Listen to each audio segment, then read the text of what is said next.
From a defabricated garden shed in Rockland County, New York, USA, this is Stand Up with Pete Dominic. On today's episode, how to maintain your dignity when you're a middle-aged person at science camp.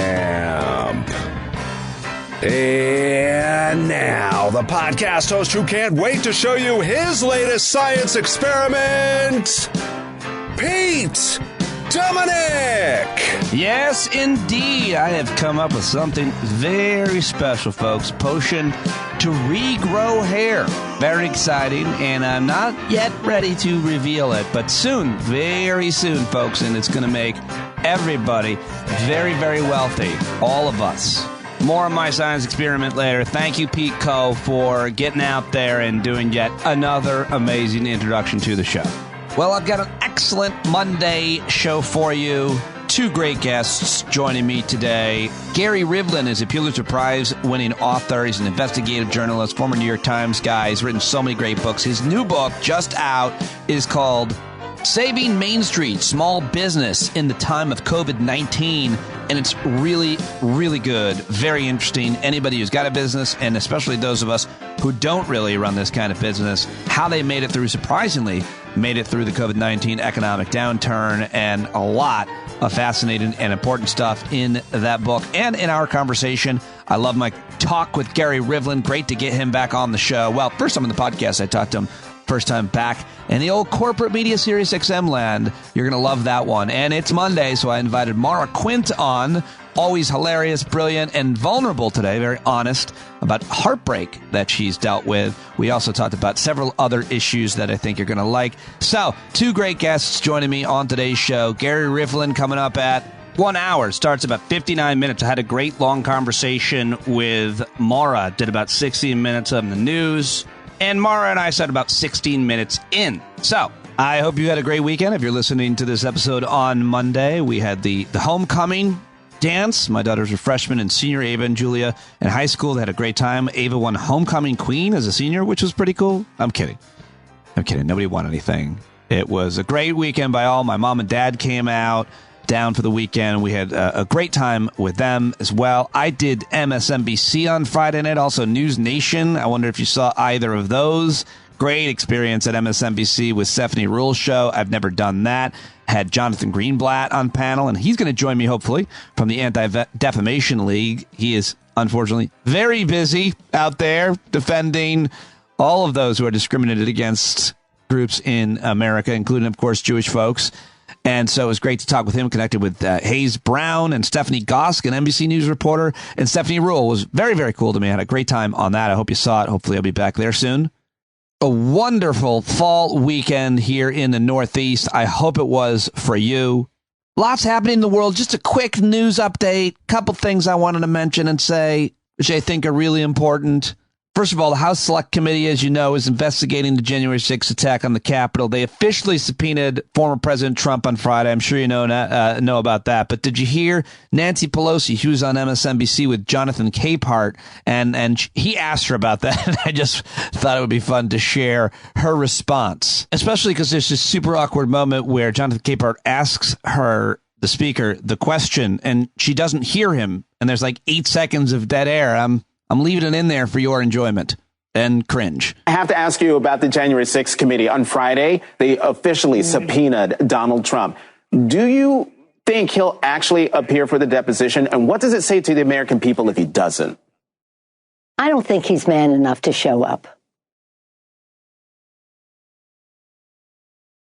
I'm sorry, Madam Speaker. I literally could not hear what you said. I said, you asked me if I thought he was going to show up. And I said, I don't think he's man enough to show up. I don't think his lawyers will want him to show up because he has to testify under oath.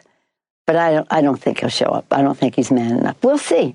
We'll see if he's man enough to show up. 4 times. And the public should make a judgment. No one is above the law. If we believe that, then they should make a judgment about how he responds to that request. Well, there you go. She challenged Donald Trump where it hurts the most for him. Is he man enough? And that first time, I don't know what happened there with a technical issue. I guess Jonathan Capehart couldn't hear her, but I like the way it went because she got to say it again. There's that long, awkward gap where she insulted his manhood. Good stuff from the Speaker of the House in that moment, in my opinion. Meanwhile, I'm not going to play this because it's just too triggering, but meanwhile, at his rally over the weekend, Trump was in Texas, and he talked about the leak from the Supreme Court, which let us all know they were going to overturn Roe v. Wade early. Remember that? He talked about how whatever news writer got that, they should take the news writer and they should send them in prison. And then he made a prison rape joke. He said that they'll start talking if you put them in prison, basically. I'm not playing it for you, but what he said was you take the writer and or the publisher, you say, who's the leaker? National security, which is he just said national security. Then he said, they say they're not going to tell you. You're going to jail. And when this person realizes he's going to be the bride of a prisoner, and then he got a big laugh. And I just can't play it for you because it's just so toxic. It's just so toxic. He is just so despicable in so many ways, in all of the ways. And there he was doing a 101-minute rally in Texas over the weekend. The QAnon cultists that show up at these rallies also just started singing the national anthem, and he had no idea what to do. It just shocked them in the middle of a sentence. They just started singing the whole national anthem. I think they were triggered by some kind of keyword that he said, like January 6th, and they just started singing, which is really super weird and creepy. And he's in all kinds of trouble. On Monday, the Trump Organization is set to face criminal tax fraud charges in New York City. The upcoming trial, one of a number of his legal troubles being faced by his company and its head, former President Donald Trump. So that's going to focus on charges of his defrauding New York City tax authorities over the period of 15 years. It'll be very interesting to see what happens there. With that, of course, you may have or not heard over the weekend an appeals court placed a temporary block on President Biden's student debt relief. So that's very disconcerting. I'm trying to get to the bottom of that and what that means, and if that's going to be a real issue for those that are seeking that relief. Hopefully not. Also over the weekend, protests continue to beseech Iran, according to the Associated Press. Massive crowds in the U.S. and Europe seen marching Saturday in solidarity with those in the Middle East. Did you march? Were you one of those marching across the country? Also, Berlin, Washington, D.C., Los Angeles. Mass protests occurred across Iran, of course, following the death of a 22-year-old woman in police custody. And those now protests over the weekend in the U.S. and Europe. Thousands of people gathering, many of them wearing the colors of the Iranian flag to protest the treatment of the Iranian dissidents and end to rule of Iran's supreme leader, which is a whole ridiculous thing. Also in Chad, in the country of Chad in Africa, many protests, I'm reading 80 protesters were just killed there. I mean, that's what can happen in these authoritarian regimes. And so, of course, that is terrifying to see that happening anywhere in the world as a result of peaceful protests. Also, speaking of authoritarian regimes, they're getting closer to one in Italy. I'm not sure exactly how bad of a thing this is going to be. We will see. But they have their first female prime minister. That's good, right? Except she's not exactly pro-women policy. Far-right politician, depending on how you look at it. Some people are calling her a fascist, a future authoritarian. Her name is Giorgia Maloney, was sworn in on the weekend as the first female prime minister in Italy Saturday, and she secured Italy's most hard-right government since World War II,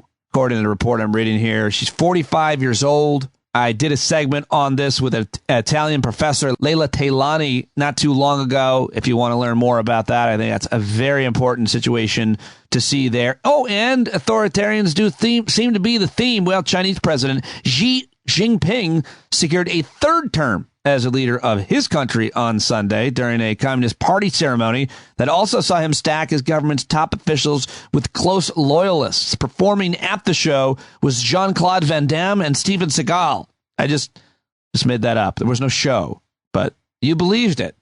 Seemed like at least Seagal, he's a big commie, right? I don't know why I had to defame Jean-Claude Van Damme. I bet he's anti-communist. Isn't he from Hungary or something? Maybe he's an Orban guy. I don't know.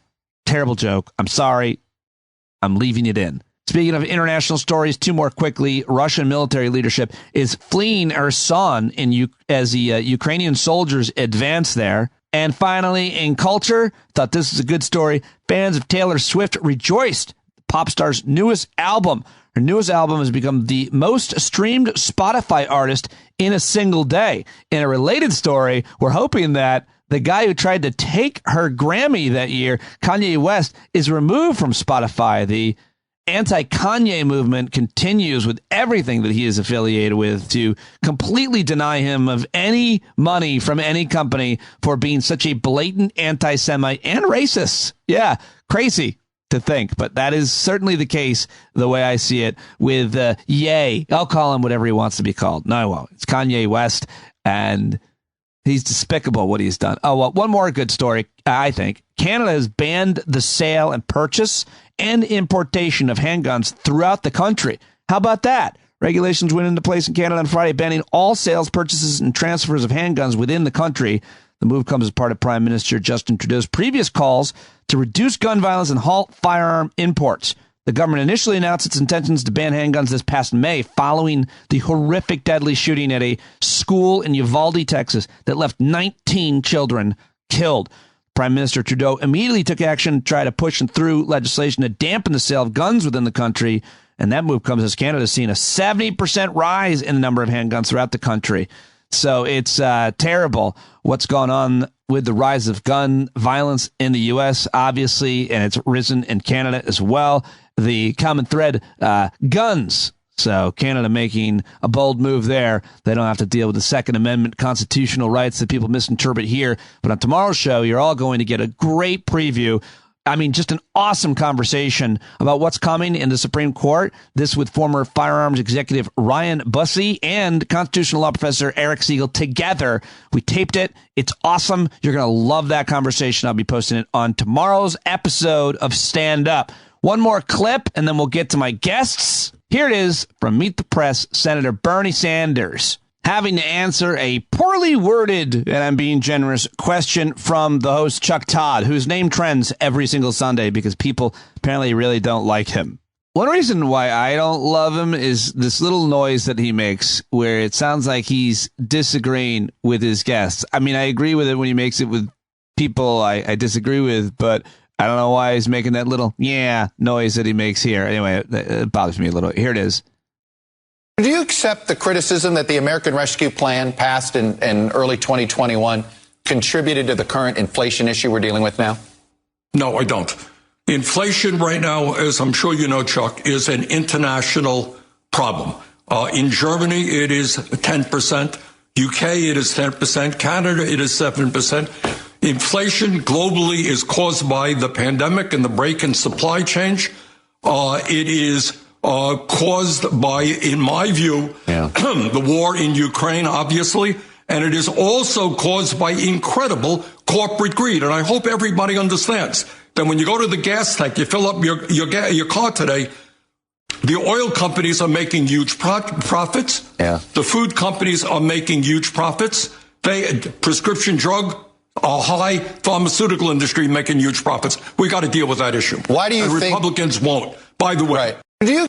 All right, there you go. That is the news update for your Monday. It's the 24th of October, and now it's time to get to my excellent guest conversations. You're going to love and I think learn a lot and have some laughs in both those conversations. But I do have to tell you that I've got to tell you this is very important. You're going to want to know if you're a business owner that rapid growth for your business, it doesn't have to come with growing pains. When you have ambitious hiring goals, you need a partner to help you get there. That means you need Indeed. And I'm happy to tell you that Indeed is the hiring platform where you can attract, interview, and hire all in one place. You're not going to spend hours on multiple job sites looking for candidates with the right skills when you can do it all on Indeed. Find top talent fast with Indeed's suite of powerful hiring tools like Indeed Instant Match, assessments, and virtual interviews. If you hate waiting, Indeed's U.S. data shows over 80% of Indeed employers find quality candidates whose resume on Indeed matches their job description the moment they sponsor a job. How about that? Don't make your candidates jump through hoops. Indeed's virtual interview tool means there's nothing to download. Just click and talk. With virtual interviews, Indeed saves you time. You can message, schedule, and interview top talent all in one place. Join over 3 million businesses worldwide using Indeed to hire great talent fast. And in the minute I'm talking to you, 16 hires were made on Indeed, according to Indeed data worldwide. When you sponsor an Indeed post in the U.S., you're 3 times more likely to get a hire, according to Indeed data. The right candidate is doing everything they can to find you, and if you use Indeed, you can be sure you're doing everything you can to find them too. Indeed knows when you're growing your own business, you have to make every dollar count. That's why when you sponsor a job, you only pay for quality applications from the resumes in our database matching your job description. So go visit Indeed.com/standup. Start hiring now. Just go to Indeed.com/standup. Indeed.com/standup. Terms and conditions apply. Cost per application pricing not available for everyone. Need to hire? You need Indeed. All right, now that is done, it's time to get to my first guest. Coming up, I should remind you, it's Gary Rivlin. Great conversation about saving Main Street small business in the time of COVID. But first, I've got Maura Quint. Always great catching up with her on Mondays, almost every Monday here on Stand Up. She's one of the most brilliant, sought-after guests on podcasts these days. She's been joined my friend Andy Levy. She's cheating on me with Andy Levy at his hit podcast, and now I'm always happy to have her on mine, and I'm happy she's getting out everywhere, honestly. I love it. She's so much in demand because she's really funny, really smart, super vulnerable and thoughtful, and in some ways, to me, she's got just a great moral compass. I like to check in with her about how she handles people and things. She's so honest and funny about it, and we did that today in a couple different ways in our conversation. Go follow her at Behind Your Back. Please let her know you heard her here. You can also support AmericansForTaxFairness.org, where she is the Wealth Tax Campaign Director. Of course, she is the co-creator of the Tax March. She contributes to all kinds of various publications. She lives in Pennsylvania with her 2 kids, and I always love talking to her. Here we go. It's time for Maura Mondays. Maura Quint. All right. We are on. It's recording. Maura's here via the StreamYard video app, and you look great. I just want to say. Oh, thank you. That's because you watched me put on mascara, so you have to say that now. It would have been really rude if you were just like, what did you do to yourself? That would have been terrible. It's so, why I said it, because you sat down and you're like, you know what? I'm going to put on makeup because you're using video now. And I said, you really should. That's You did say that. You were like, thank God. Has anybody ever been, have you ever dated a man or been with a man who suggested you change something about your appearance before, say, we go out tonight? You can put a little makeup on? You going to do your hair? You going to wear that? No, no one has ever said that to me, ever, in any way. Oh my God, no. I think because I'm very careful about who I date in terms of people who generally like me and are nice to me. I know that would be really upsetting to me. I wouldn't be able to deal. I can't find in a way that, I had one, this stuck in my head and it's so tiny, but I'm still upset about it. We were going to a wedding and I put on a shimmer, it was a shimmer on my cheek, sure. Kind of a blusher. It wasn't glitter. It was just had a shimmery quality to it. And I got what are you doing? What is that? And I was like, I'm trying something. You're supposed to be supportive. What the fuck do you care? But it still bothers me. I'm still upset. We went to a wedding last summer and I wore eye black like a baseball player. Val made fun of me for that. I was like, I just want everybody to think I play ball. Yeah, no, that seems fair. I think you should have gone with bottles on your fingers and done, the Warriors come out and play and go that route of baseball. I think that would have worked. Thus drawing attention to myself at somebody else's wedding. The Pete Dominick story. So, I can only imagine. Lots of things I want to talk with you about here on a Monday. And I wanted to first ask you about a kind of evergreen relevant subject, something that's changing about the way that we consume, the way that we shop, the way that we tip. I talked about this on MSNBC. I don't know if you know I was on.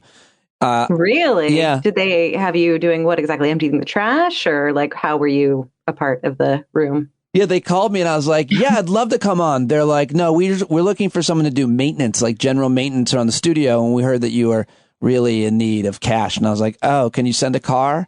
And then Al Roker called in ill and they're like, get on the screen, Dominic. And it was my opportunity.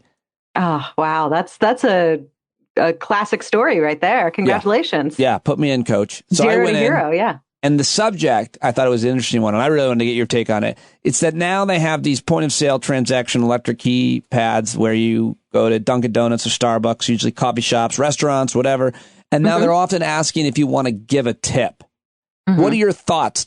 Have you encountered these, and are you giving tips at who do you like? Who are your guys? Dunkin' Donuts? Are you a Starbucks person? What are you? I don't like Starbucks, so Okay, I will go to Dunkin'. But I don't like Dunkin' Donuts anymore either. For some reason, I'm off them. Wow. I've actually gone to like even McDonald's for coffee sometimes. Their coffee's good.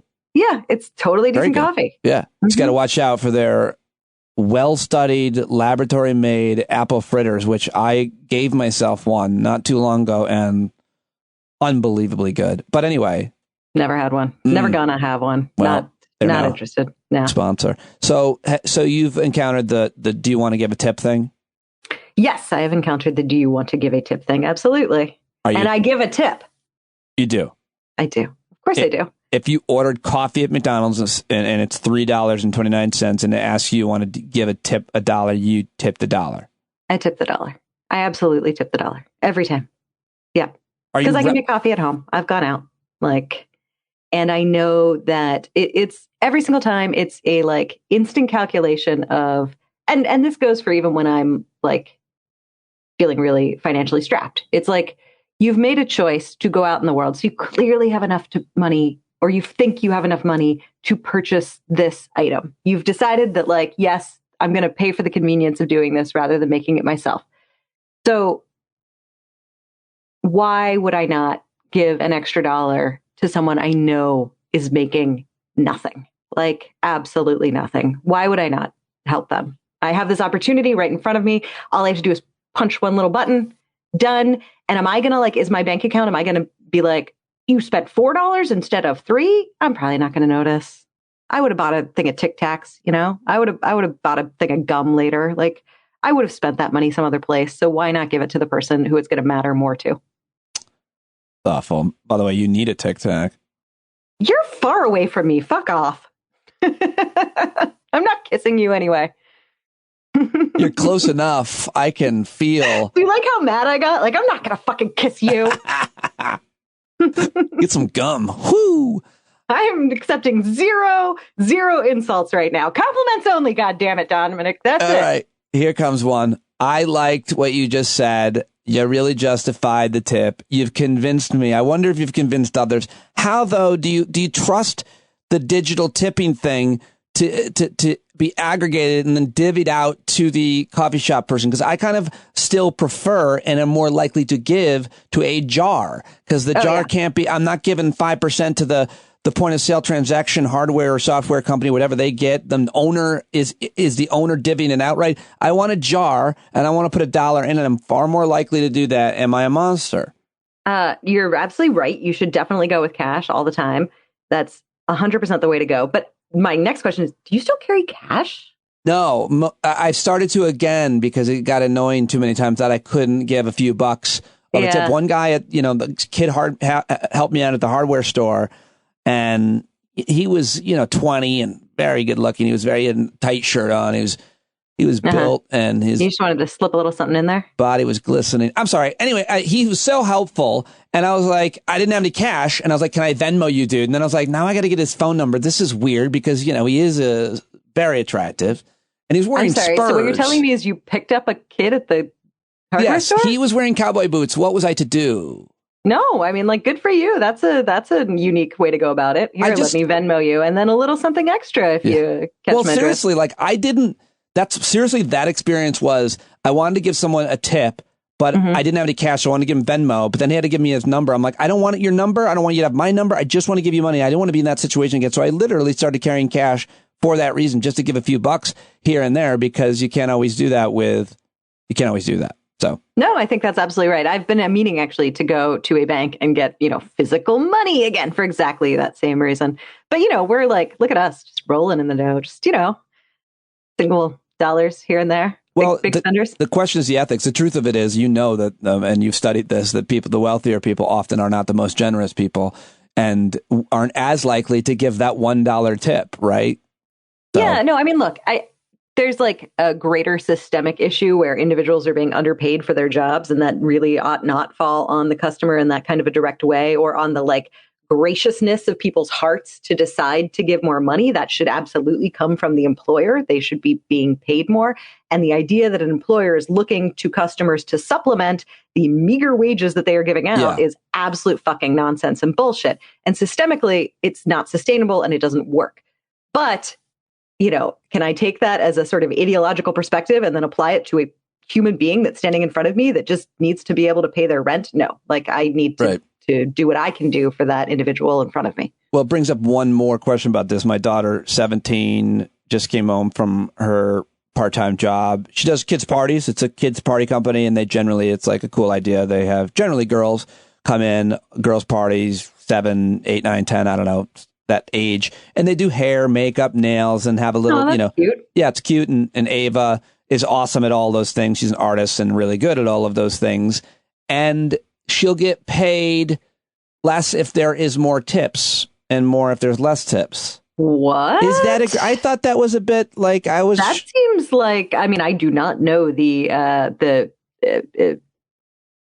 do not know employer law and wage law in New York State. I have absolutely no idea, but that strikes me as instantly dubious and possibly illegal. Well, if listeners out there heard it, I don't want to get Ava or the company in trouble, but if you heard it, that I thought that sounded also pretty questionable and wrong.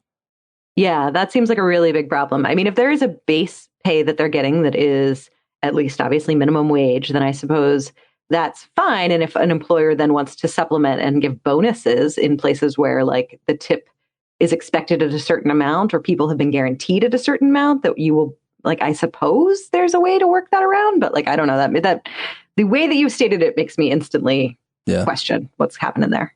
All right. And my other question was, have you, when you were younger, did you ever work at a type of job that was like front-facing retail, fast food, some kind of place where you were kind of having a rush of customers where you had to make coffees, you had to make food or something, and there's that stress? Because my other daughter, Julia, is working at a coffee shop, and we all went in there and watched her, and it was wild because there's a whole bunch of people coming in, and it was her and another girl, and she's running the register and making drinks, and that kind of...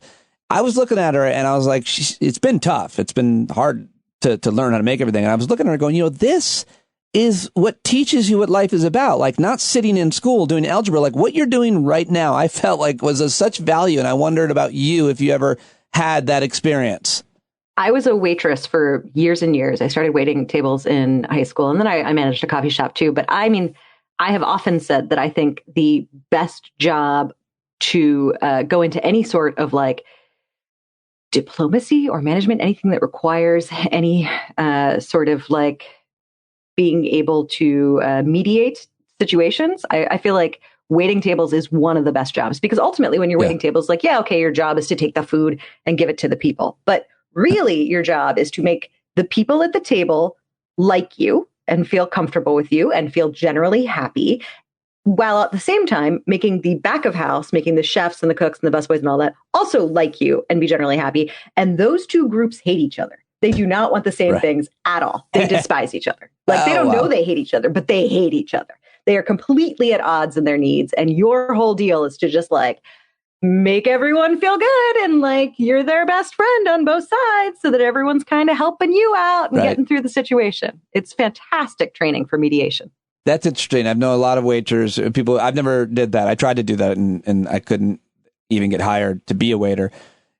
And why? What were you doing? Well, I worked fast food at Disney World the summer of '94. Moved to New York City in the summer of '95, and tried to tell a fancy restaurant in New York City that I had experience as a waiter. And a guy asked me where, and I told him, and the dude knew Disney World. He's like, I don't think that's, they have waiter service at that restaurant. I was like, oh shit, I'm nailed. And then he goes, you know what? Now that he had me nailed, cornered, he humiliated me. He literally said, here's 3 plates. Show me how you'd carry them to a table. I put them, I put them the way I thought. I started to put them the way I thought. And he goes, before you break any of my plates, get out. That's amazing. I respected the hell out of that guy. Yeah, me too. That's great. I love that story. Yeah. So, but the way that you explain that conflict between the kitchen and the customer and that's right. I've never heard it explained that way. That's great. But it also, what did you do? The coffee shop manager. What was that gig? Where did you do that? I did that I lived in Ohio for a full 9 months of my life. Oh, no, I did not know that. I'm so sorry. I know. It's okay. I got out. They let me go eventually. Wow. I know. Everyone eventually leaves Ohio one way or the other. So, I was not trapped there for too long. Sorry, Derek in Ohio. He just came to mind. There's so many others that are listening. There's lots of Ohioans. Go ahead. That was like right after college. And so I had multiple jobs and was one of them was like working in the coffee shop. And then because I was like managing the coffee shop pretty quickly and, deciding we were going to start doing a catering business and stuff out of the coffee shop. And then I was like, what if I just left Ohio instead? So that's how that went. But it was fun, actually. I liked working in the coffee shop because you have all the like regulars coming in, everybody to the point where you can start to be like, oh, that's so-and-so. You get their coffee ready before they even walk in the door because you just know, like, I don't know, that was kind of a fun, my brother did too. And I just was having this conversation with him and he talked about how much he loved it too, especially at an independent coffee shop that has some kind of a spirit, some kind of a story. Speaking of spirit, like this place was in this really old, like the building was from, I don't know. It was definitely from like the 1800s, probably late 1800s. It was this old converted farmhouse. And we had to like make muffins every morning. So we'd have fresh muffins. And there was the muffin batter kept in these big like freezers that were down in the basement. And so when I would open the coffee shop at like 4:30 in the morning, I'd have to go in and I would have to go by myself into this like haunted house and go down into the creaky basement to get muffin batter. And I'm way too scared to do anything like that. So I would put on the loudest, least frightening, like the thing I would thought of like, there's no way you can have this playing and also have ghosts. It's entirely incompatible. And that was Howard Stern. I was like, there's no way you can't hear Howard Stern and have ghosts. Like they can't exist in the same place. I don't know why I decided that, but that's what I decided. The weirdest choice. Because like all music can eventually be creepy, right? Like you can eventually turn it creepy somehow. All music. There's no like there's nothing. But like, and then talk radio like is mostly going to go into like some sort of news thing. There's going to be some horrific thing. It's just like and this was 20 odd years ago too. He's just like interviewing porn stars and stuff. It just would completely like there was no possession that could possibly happen while this is the noise. I didn't enjoy it, but as a ghost busting technique, it was fantastic. You got to do whatever you got to do. We were out last night with our friends and it came up, have you ever seen a ghost? And I wonder if I've ever asked you. No, I don't think you have. Have you ever had a paranormal experience? That's difficult. Have I don't. Are you not sure? Are you not sure if you want to explain it? Are you not sure it was? I'm not. So, okay. All right. Let me back up. I'm sorry. Now this is it. We're just going to talk about Halloween stuff now. This is the spooky cast. So I don't know that I believe in ghosts per se, but I certainly believe that there's something that we're not in touch with. We don't know, there's some perception that we don't know. Maybe it's, maybe it's the working of our mind. Maybe it's us smelling a chemical, but like we're not aware of and hallucinating and it's triggering things. Or maybe it's, dead people who have decided to come back because the afterlife that they were given is boring. I have no idea, but I have absolutely had experiences where I'm like, yeah, no, this isn't normal. Something is happening here and I don't know what that is. I think that probably one of the most like straightforward ones was I was walking, it was actually on like a haunted Savannah tour where they just like walk you around Savannah at night. And I was with my boyfriend at the time and we were just kind of in the back of the group and I think my shoe became untied or something. Like I paused to reach down and like lost the group a little bit. They were just, I could see them, but they were half a block ahead. And I started to like, walk to catch up and someone came up behind me and shoved me into a parked car. And I assumed it was my boyfriend. You can see why we're no longer together. But then I saw that he was actually ahead of me with the group and there was literally no one around me. And that was just like, as someone who trips and falls all the time, like I know what that is. This was hands on my back, like stuff. I don't know what the fuck that was. I don't know what to say about that, but that is an experience that I had. So yeah. Have you seen a ghost? What's your deal? No, never. Nothing even remotely close. I also and again, I don't know. I'd like to. I'd be happy to. I was staying at a buddy's house. My buddy Steve Chase, who listens to the show, he lives like in West Virginia in a small town where there's all kinds of Civil War battlefields down there. And he's had all kinds of, and people down there, they even did like a discovery show there because there's just so many. And it just, it's interesting because thousands of men died a day. And so it's like, well, there's some kind of energy. That many people died in a day's time. It's got to create some conflict of, I don't know. But no, I stayed at his house in hopes. That's not why I stayed at your house, Steve. But incidentally, I was hoping for some kind of ghost experience. Nothing. No ghosts. I live near Gettysburg. I mean, like, if you want, come hang out, and then just like taunt. I think. Wait, you said you live near Gettysburg? I live not too far from Gettysburg. Does that not mean? So have you not heard of that kind of thing with people that live? No, lots of it. Like people who buy the old houses, in particular in Gettysburg. Like I had one friend who, I mean, this was in high school. They moved. They just had a room that like they barred off. Where it was like, you don't open that room. You don't open that door. Like, it's just, nope, we don't do that. I'm like, that's something. Like, that's a level of sort of comfort I could never understand. Like, yeah, no, I live in a house, but like, oh, that's the haunted room. Don't go over there. You'll let the poltergeist out. Like, I bet you that's kind of common, though. There's certainly places around, like, not in my house, but around my house. Maybe in my house, I was like, I'm not going in there. It's a little spooky, but not because we really had an experience there, but I think most things are explainable. That's where I fall down. If I had to give you a hard answer like that push you got, it was, I don't know, something about the physical universe, wind. I don't know. Right. Maybe it was a deer and you never saw it come or go. The raccoons do crawl all over me, but I just dismissed that. Probably generally. know if it was a raccoon. They're not that that their fast. Cute little hands if they were walking together, one on top of the other, just boom. No, when I was looking to buy a house, when I was looking at houses, there was one house that I went in and they opened the door to the basement, and my husband at the time went down to see the basement, and I took one step and it was just like, I'm not going down there. Absolutely not. I will not go down there. I don't know why. It's not, I can't point to anything. There is a bad feeling. Like it was just so And then overwhelming. I know, I mean, you've talked about this. Then your ex-husband died.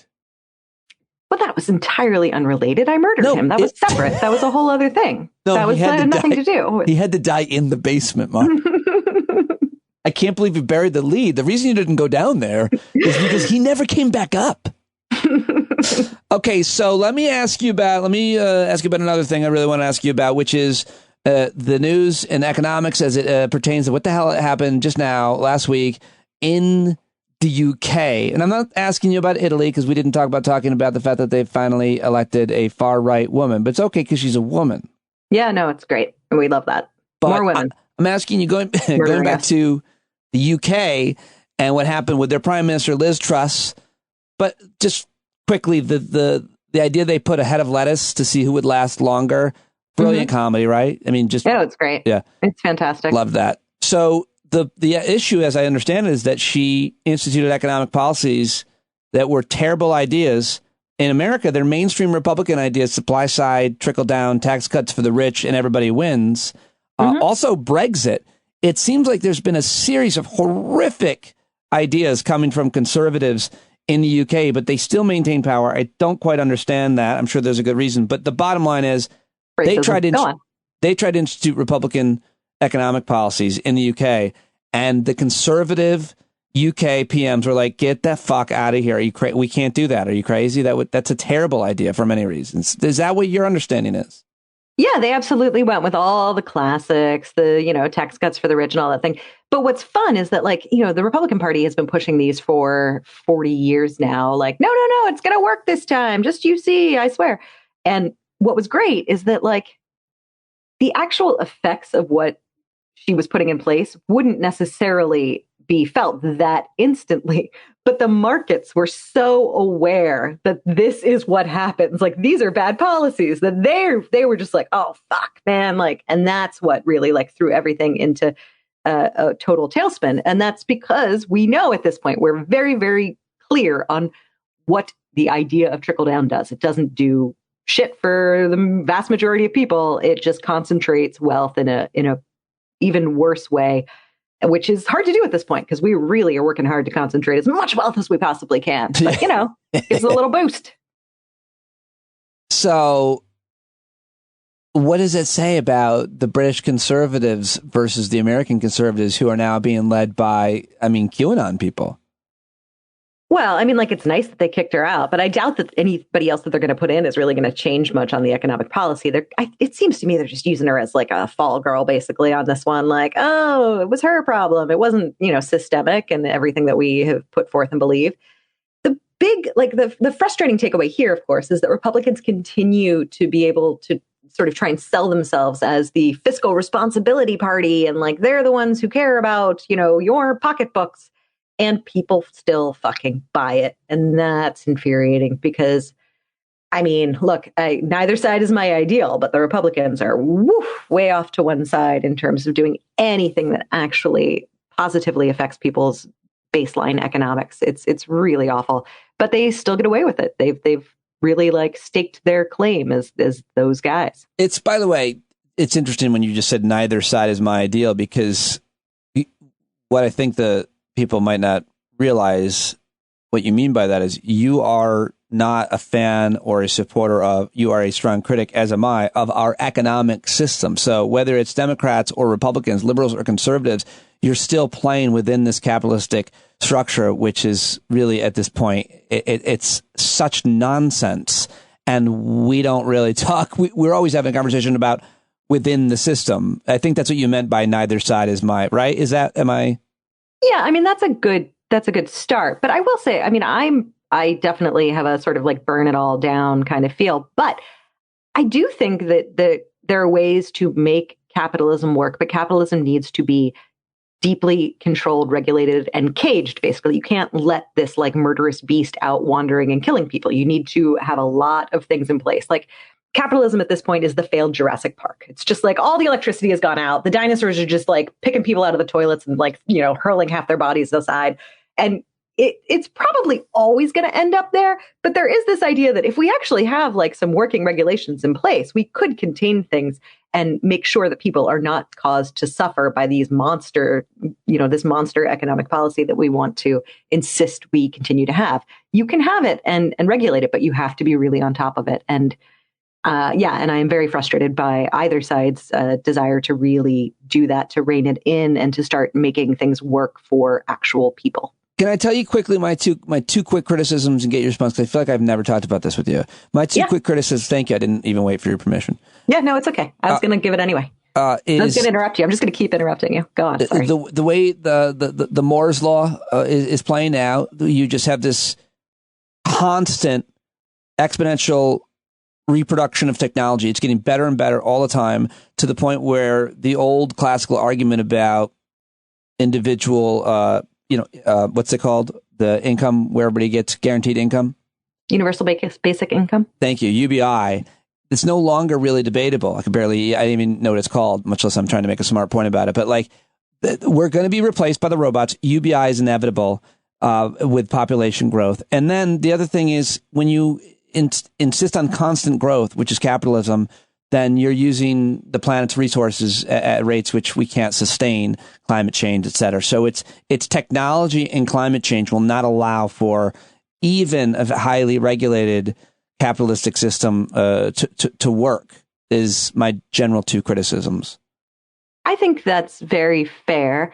I guess where I end up falling is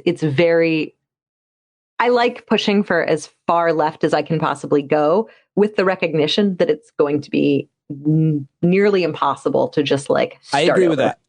that. So there is an element where I try to figure out all right, what are practical solutions that we can start to take that are going to begin to reform this system as a whole. But I hear what you're saying, and I think you're probably not wrong. Well, I guess the conversation is, if you could draw up a perfect economic system for this planet right now with this many people and resources, it would be this. But seeing as we are where we're at, which is not only are we not having classical, whatever you would call them, economic arguments, we have to deal with people who believe that JFK Jr. is coming back and the moon is made of cheese. So you can't even talk about minimum wage, et cetera.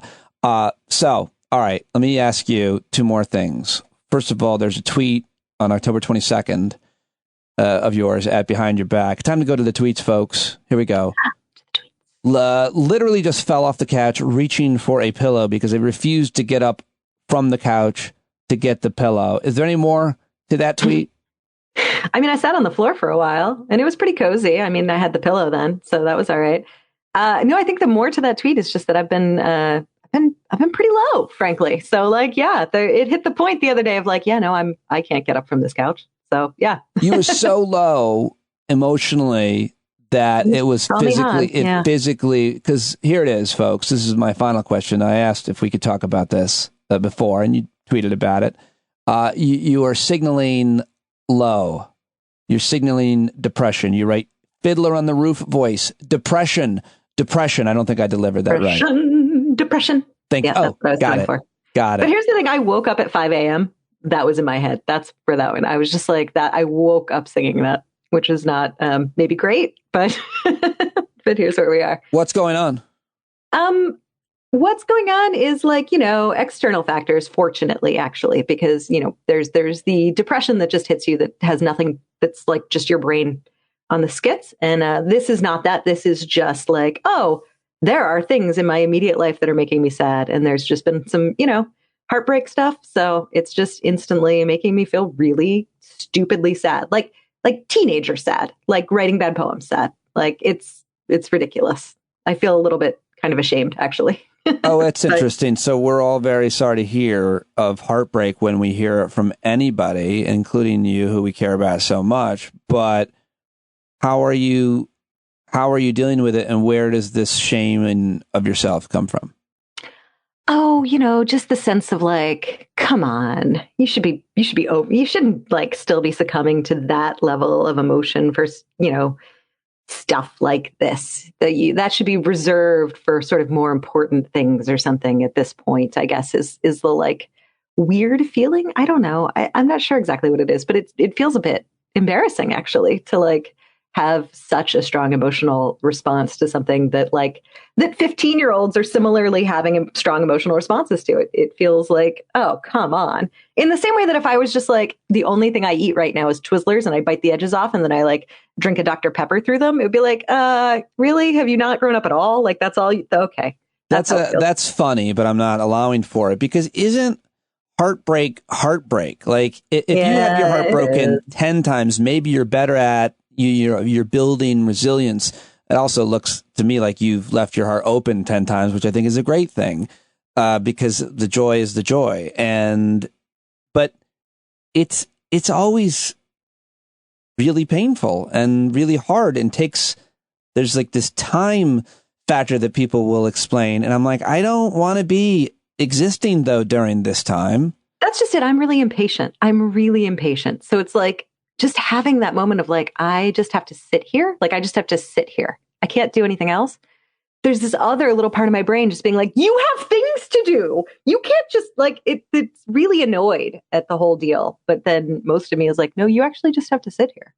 But I will say it has like, this is going to become like the origin story of how my kids are all screwed up. But like, they've seen me be a bit sad. So I've decided to like embrace it and like, talk to them about like, not details, but just like, yeah, I'm feeling a little sad. I'm feeling a little heartbroken. And like, and I'm like, and that's a good thing because, right. It proves you have a heart, and there are people who never use their heart, and they never use it even because they're afraid to feel this way. They might wall themselves off from feeling things because they're so afraid of that pain. And I'm telling you, it's worth it every time. It's worth it. And it's good. It's good to be sad sometimes. And in this way, it's good to be sad. And I tried really hard, but of course, I'm sure like that'll have the like unintended consequence of them just being like, no, I saw her be sad. Now I will never be sad. And then they'll become like super villains. Oh yeah. That's another thing about good parenting is thinking about how you do or say a thing and how it will affect them. And then you start thinking about the different ways it'll affect them, and you're always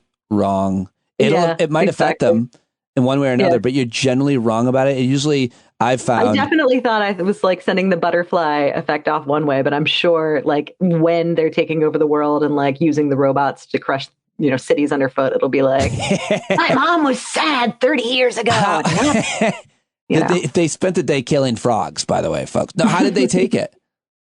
Huh? How did any reaction from them that you could take away? Did it feel good? Do you think it worked? They're very empathetic. They were very like, give me a hug kind of thing. And like, they looked a little worried, but hopefully it was like, I really, it's so hard to judge. They didn't ask questions. They weren't like pushing on it. They were just kind of like, okay, all right. Well, you had a couple dark tweets, but then you had these two very positive tweets. I'm just a mess. I can't fucking choose a way to be. Well, where are you? Because I love this one that you shared. You said, now forgive me for the positivity, but this is true. And then you shared this tweet from @TheWarmVoid, who writes, I don't know who needs to hear this, but there are a lot of good things left. There are a lot of good things coming. There are a lot of good things waiting for you. There are people you haven't met yet who are going to love you in familiar and in novel ways. There is a lot of good left. And I just was over the moon about that quote. Yeah, I don't know that person. And I definitely never share things that start with, I don't know who needs to hear this. Like just reflexively, I'm like, nope, skip. But I did put that out there because primarily because I actually had conversations with a few other people who were really feeling like that things were just sort of ending for them, that they weren't going to have another chance. And I certainly could feel my thoughts sort of veering in that sort of place of just like, maybe this is it for me. Maybe, like that kind of a feeling. And I know that's not true. I've lived long enough to know, but it was nice. It was actually nice to just sort of like see the reminder. Sometimes too, just holding things in your head isn't good enough. You need to see the words. You need to hear the words. They need to be external to just bouncing around in your head, and just having them be external can provide a level of sort of calm or comfort that maybe you weren't going to be able to get just by like thinking it. I have the opposite problem. I don't hold anything in my head. I blurt everything out to everybody. Who wants to hear? Come up, step in. Here's my issues. This is why you have a podcast. It's working out really well. Yeah, I guess. A radio show? I don't know what to call this. Fair enough. Mm-hmm. So then you also wrote, okay, I'm giving up on this year. I've decided March 2023 is going to be my time. Going to absolutely dominate. Put me on the top of your March Madness picks. Going to come in like a lion and out like two lions who are working together. Very funny. I like it. It's positive. It's funny. And I don't think you have given up on this year. That's what I think. I think you're joking because I feel like I'm trying to give up on it. It's like, it wasn't just that too. Like there's other sort of stuff that has been bothering me and at me. And it's been like sitting on my head for some time. And it just feels like, God, I just got to get through this. And then I've got to just like go into like rebuilding mode, just put it all back together somehow. It can be a tough time of year for heartbreak when it coincides for some people with a bit of a seasonal sadness. I don't want to call it depression. We're all on a spectrum, but most people feel a little bit of, I know I do. I mean, I love winter. I love all the seasons, but this November into December, the nights getting shorter. That can be tough. There can be some low moments. How do you generally deal with it? And is it affecting you now? I love fall. Like this is the time I love the sort of January, February gloom, like cold. That's when that stuff can affect me. But this is actually like, it actually like invigorates me. I keep, going on these walks and seeing the bright orange trees because I live in the Northeast, and like all of that and the leaves crunching underfoot. And I love this stuff. This actually like buoys me and makes me feel a lot better. So that's been, but it's, then you still have to force yourself to go outside, which is the hard part. But every time I've done that, it's been good. I so want you to write a tweet that starts with, I don't know who needs to hear this, and then describe autumn things. You would never in a million years do that. It would be the anti-Maura tweet, and that's why I want you to do it. Who hacked you? Yeah, no, but that's just it. I'll save it for the time when I really need saving, when I'm like, I need help, and I don't know how to communicate that. Everyone will know. That's it. When she starts a tweet of her own with, I don't know who needs to hear this. But pumpkin spice is just beyond. It's big mood right now. Vibes. Well, we are. Anything else about the heartbreak and how you've been dealing with it? Any advice that's what's working? Anything working to get you out of at least momentarily, maybe the funk of this hour? You know what? This is like, I tend to keep stuff really to myself, and I tend to just sort of like, no, I'm fine, and I I have been a fucking town crier about this one. I have run around to every single person that I know and that I know cares about me and just been like, here's what's going on with me. And it has been really helpful. And everyone has like a different take and has kind of veered me in like a different thought or validated a feeling in some different way. And it has actually been tremendously helpful. And it's something I don't tend to do because I don't want to be a burden on people. And I don't want to be that, like I don't like kind of waving the flag and being like, pay attention to me and my problems. That actually makes me feel really uncomfortable. And I tend to be the one who's like, tell me about you, what's going on in your life. And so kind of like, I feel like I've banked a lot of favors of this one. And I've just decided, all right, I'm going to use them. I'm going to go around and like reach out to everyone. And it's been really nice. It has been really, cashing really it helpful. in, man. Asking for help can be hard for a lot of people. Some people it's easier, but then it's the worst to like the on ramp is the worst, right? Like the gearing up to do it. But then the moment you've done it, the generally speaking, and obviously this isn't necessarily universal, but most of the time, like people care about you, and they're like generally kind of happy to be able to tell you that they care about you or show you that they care about you. I feel bad because when you told me what happened, I legitimately went with, and I've talked to you about this before, like, I just never know. I always want to say to someone like you, and I've said this to a couple other people in my life, what advice would you give yourself? Because you're the best at giving advice. So if it were me, what would you say? And then take that advice. That's my advice to you. But when you reached out to me and told me about this, I legitimately responded to you with a response that I just thought would make you laugh because I didn't know what else to do. And because you're such a comedian's comedian, I did say something, in fact, that you don't deserve to be happy. Did I not? Is that right? Which was totally true and fair. And someone had to say it, Pete. Like everyone was just like, oh, you're wonderful and we love you. And you were just like, no, the suffering is obviously the best possible thing for you. I can't believe you How many hearts suffering. Have you broken, my friend? You don't deserve it. This is comeuppance. That's exactly right. No, I think it's hard. It can be really hard to know what to say about something that all of us have dealt with one way or another at different times in our lives. But I feel like you're navigating it. You're executing it perfectly. Well, as I do everything, Pete. Come on.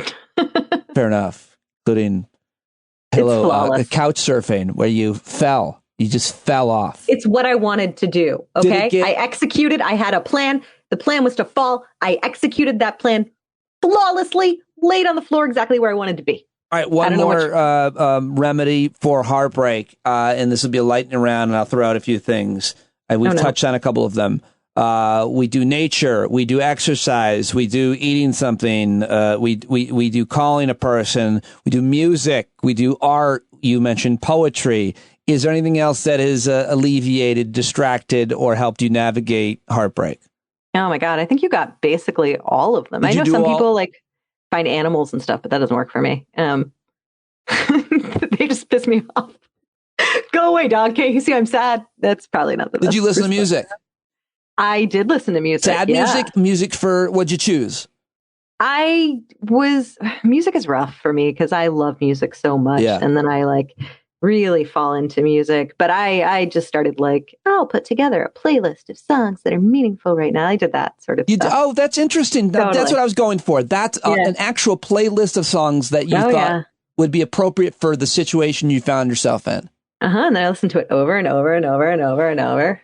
Spotify is actually going to call the police soon. Would you share that and call it Mara's Heartbreak and share it with the No. You will not. Why is that so personal? No, I don't know. That's somehow much more personal. Oh, that's fascinating to me right now. Yeah, no, I couldn't do that. No, that's no, will you take off your clothes right now? No. Wow. Actually, I would rather take off my clothes. Wow. Yeah. All right, well, we'll go live right now on YouTube. No, we got to make money off this. I was going to say, only if you're monetizing this piece. Come on. Only fans. Only, yeah. Do you think it's weird that my daughter, Julia, is making your mother jokes to me?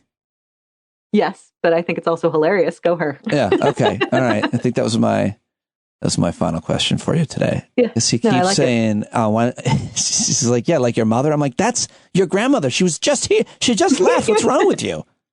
I appreciate that greatly. I think that's wonderful. All right. She's killing it.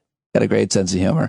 We covered a lot of ground, and I appreciate you joining me and sharing. And I'm very sorry I asked about your playlist. I did not know that was the line that I could not cross. Well, now you know.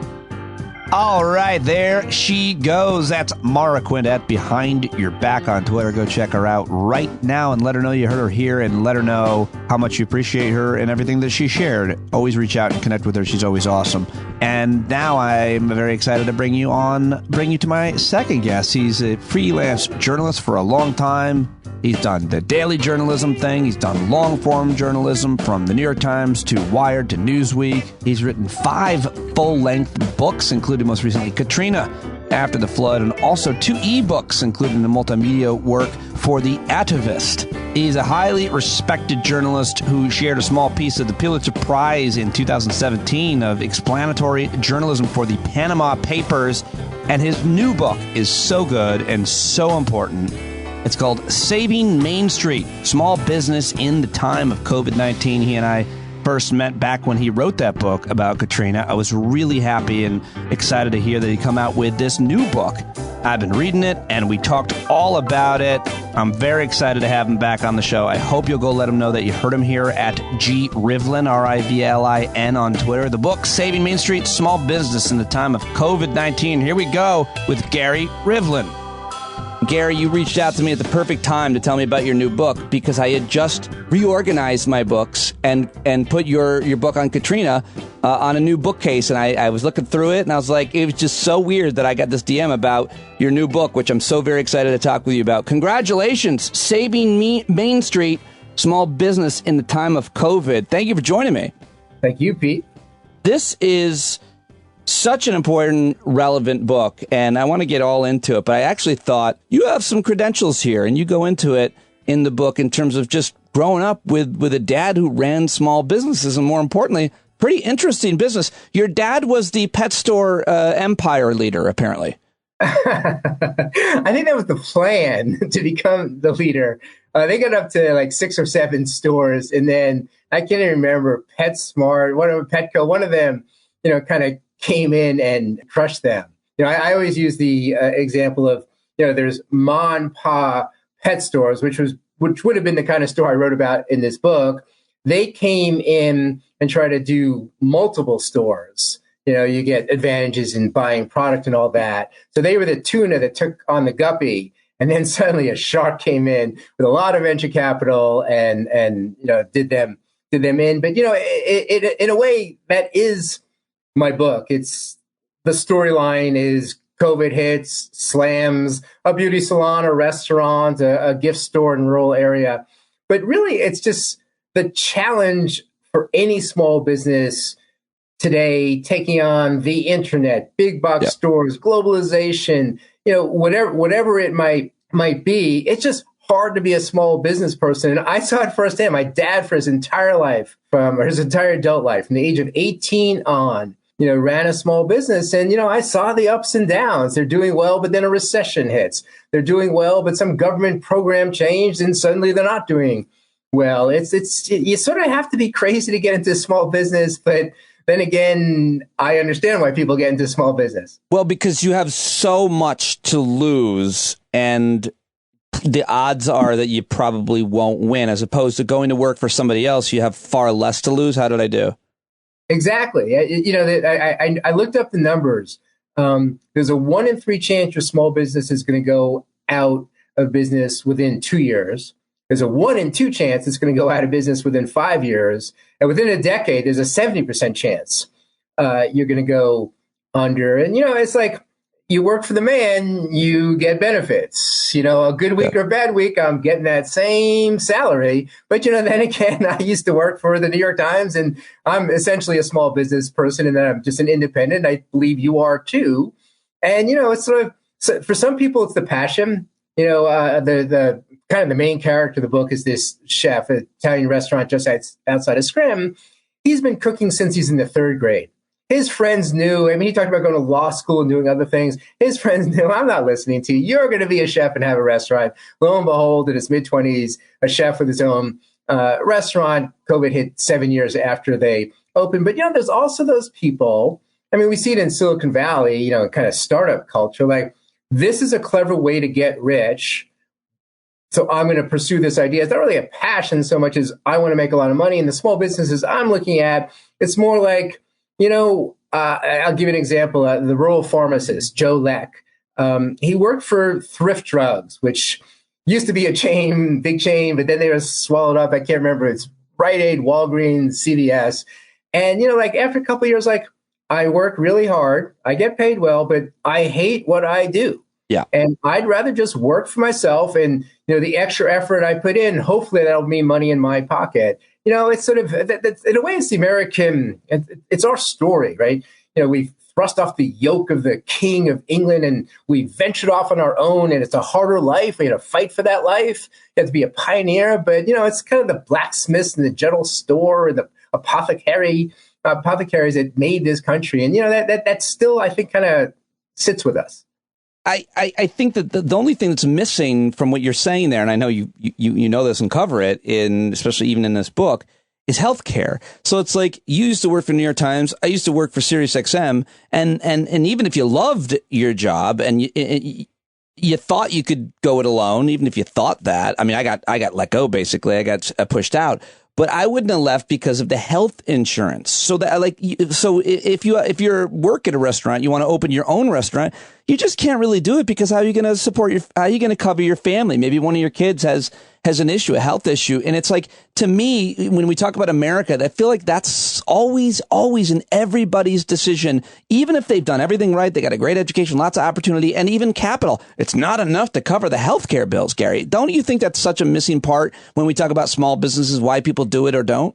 No, exactly. At some point, a great union victory, I think it was auto workers in the mid 20th century, they got the automotive giants to provide healthcare as a benefit. And that seems great. But now we have this insane system where you have to be tied to a job to get healthcare. But what makes it even worse, what you're saying is, we have millions, tens of millions of people who do in fact work for large corporations, but they're low wage workers and they're not getting those kind of benefits. In fact, one of the main characters in my book runs, I would say, a dying gift store in rural area.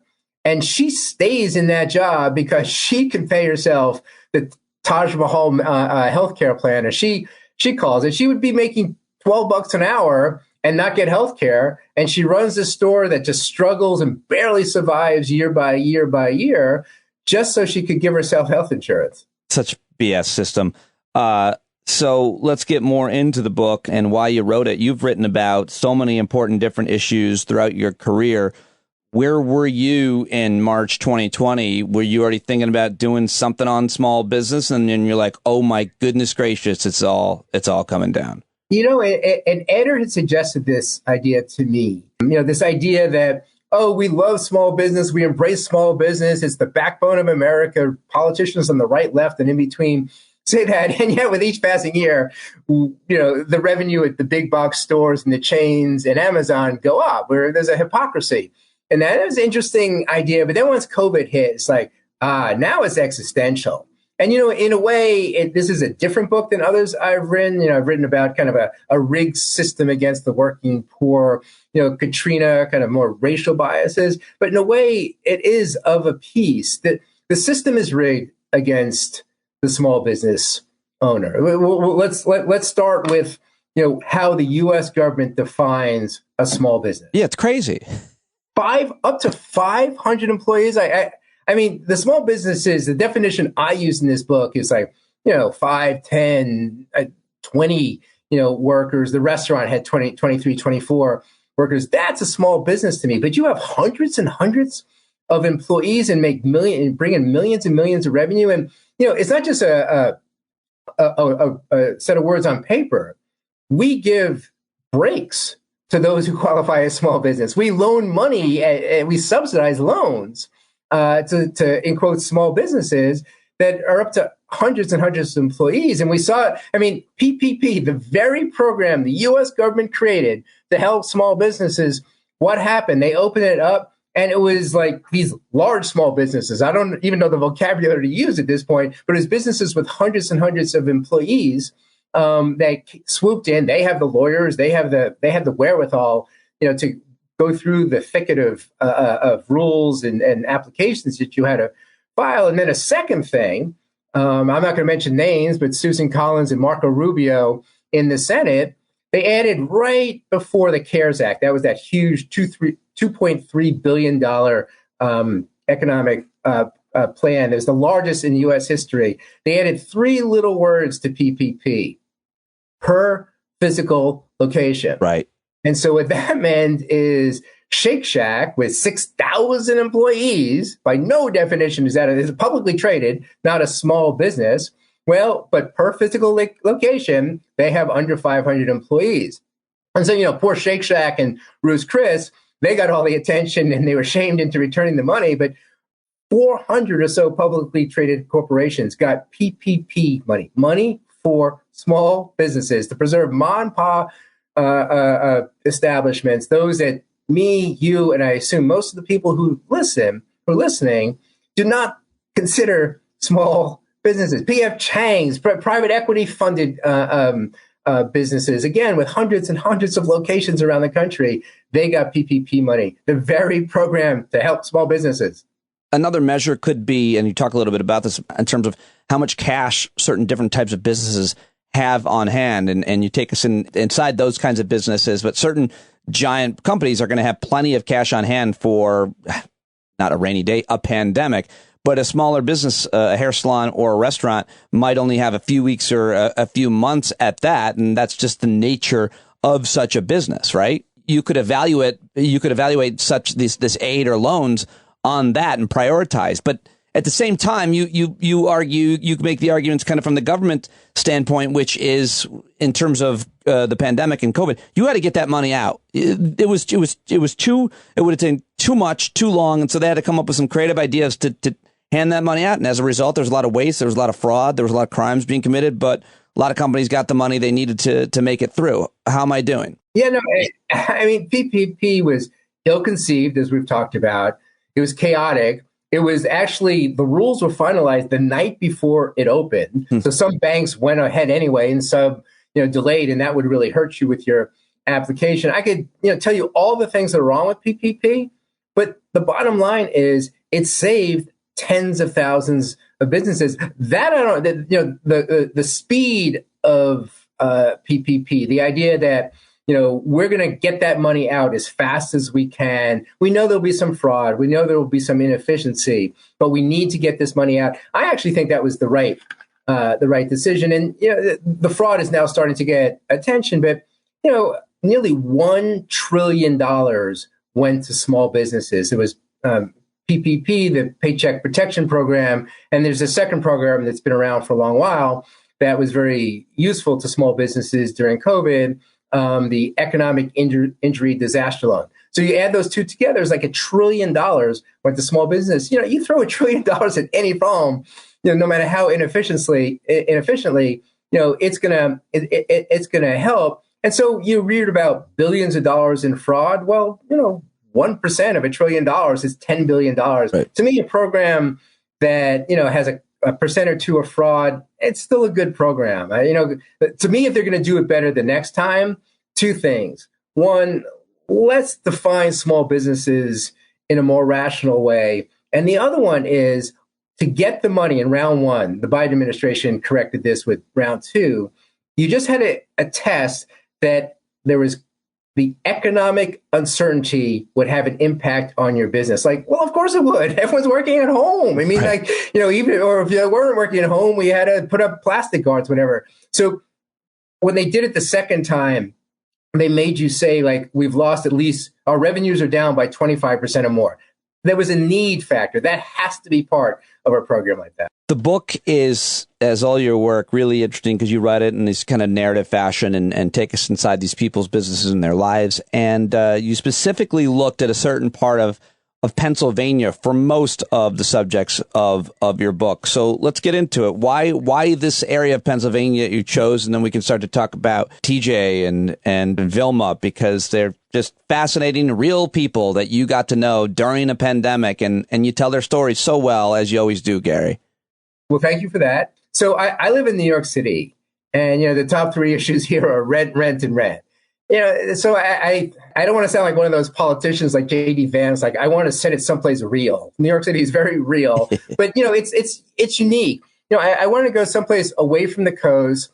At that time, getting on an airplane. I started this in April of 2020. Getting on an airplane, could be a factor. So I thought Pennsylvania, it's northeastern Pennsylvania, the Scranton area. There's a big rural area there too. It's a 2-hour drive away. I could get there easily. And I love that it was the center of the political universe. I'm a political animal. In fact, it was funny. I chose TJ Cusumano, the restaurant owner right outside of Scranton. It's an Italian restaurant. I chose him, and a couple of months later, Donald Trump drives the Beast, the name for the limousine, right through Old Forge, Pennsylvania, this town of 8,000 people, parks it right in front of TJ Cusumano's restaurant. And, but he gave a speech there. But instead of walking into this terrific high-end Italian restaurant for a meal, he went across the street to get slices of pizza. He got a couple of boxes of pizza, and that restaurant were big Republican donors. So he actually, Trump basically drove right through my narrative. So, Pennsylvania, I like that it was in the center of the universe. It was easy for me to access. It had Scranton, which is well known, but it's not a big urban center. I had New York City for that. So I just like the diversity it offered. When you think about what was going on and with COVID, you do a really good job of showing us and sharing with the reader the concerns of these business owners. It's interesting because whether it's TJ there with the restaurant, probably more acutely, Vilma with the hair salon, they don't want to shut down their businesses because it's the only way to make money. And they have a whole bunch of employees that they know, they care about. That's the other thing about small business. You actually know the people. You see them. You know their families. Some of them have been working for you for a long time. How much did you come up against the business owner themselves saying, I don't want to close my business because my family and so many others are going to lose, versus I have to close my business because everybody's going to get sick and potentially very sick or maybe even die? Like, how hard was it for them to close down and listen to what in the Pennsylvania governor's case were the rules? When you have a small business, you have everything invested in it, right? A job doesn't work out. There's some, turbulence in your life, but it's not like your whole worth. It's not like literally your net worth in some cases is invested. But TJ Cusumano, Vilma Hernandez, the beauty salon owner, they were very respectful. Like, yes, they knew these people, but as TJ said, of course they're shutting me down. I'm not a pharmacy. I'm not a food store. I'm not essential. And, as he said, I'm just going to make it work. So he could do takeout. He's high-end Italian, doesn't really travel well. And the joy in doing this, which I didn't quite anticipate when I started, was that the creativity. So he shut down, and 2 days later, he opens up basically an open air market. He bags up the vegetables and the flour and, pasta, all this stuff, and starts selling it to the community. And of course, people are cooking 3 meals a day. They were desperate for it. It brings cash in for him. He tried everything. He did these meal kits, a Blue Apron kind of thing. Yeah. That proved a bust. People who pay that kind of money don't want to have to cook it and clean it up. Yeah. But on the other hand, he did Taco Tuesdays, huge hit that brought a lot of cash in. He didn't really care for barbecue himself, but he watched YouTube videos on barbecuing. And, every weekend for a couple of months, he barbecued up a storm and brought in thousands and thousands of dollars to keep his restaurant alive. So I think the businesses I looked at struck a pretty nice balance between safety, but doing what they had to do to open. Vilma Hernandez, she was relieved. Right. I mean, it's mid-March. You're hearing the news about it's spreading so quickly. People are dying. At that point, people thought it was the surfaces. She wasn't getting business anyway. People had stopped coming to her shop. They don't want to deal with her. So she was relieved when she was closed down, and we're going to figure out a way to make it. Yeah, because I think you also illustrate her feelings of, listen, I want to stay open because I want to be able to pay myself and my employees, but I'm scared to get sick. I don't want to stay. And if I make the choice to close, then I look bad. But if the government makes me close, then it's not my fault. That was kind of a lot of that, I think, which is good. Right. And, and by the way, in Pennsylvania and all across the country, there were people who defied the rules. In the area I'm talking about, northeastern Pennsylvania, there was a gym owner who's like, oh, I'm tired of this. No governor's going to tell me what to do. Always with the gym owners with their resistance. Yeah, no, isn't that funny? I heard that over and over. In New Jersey, this guy got famous because he was a gym owner. And it's always these guys, these meatheads, like, I'm not closing. Like, what are you doing? Well, I don't know why the gym owners are so obstinate, but go ahead. Yeah, sorry. And outside Pittsburgh, the cracked egg, which I'll let you make the jokes about this. This woman owns the cracked egg. It was her moment to shine and be a political hero. She's a Republican who hates the Democratic governor of Pennsylvania anyway. I'm going to defy it. They're not going to, give me liberty or give me eggs, whatever. And she refused to have anyone. There was a mask order at that point. No one's going to wear a mask, not the employees. I'm not going to enforce it. I'm going to open in defiance. And, of course, okay, the government shut her down. But, it's also weird.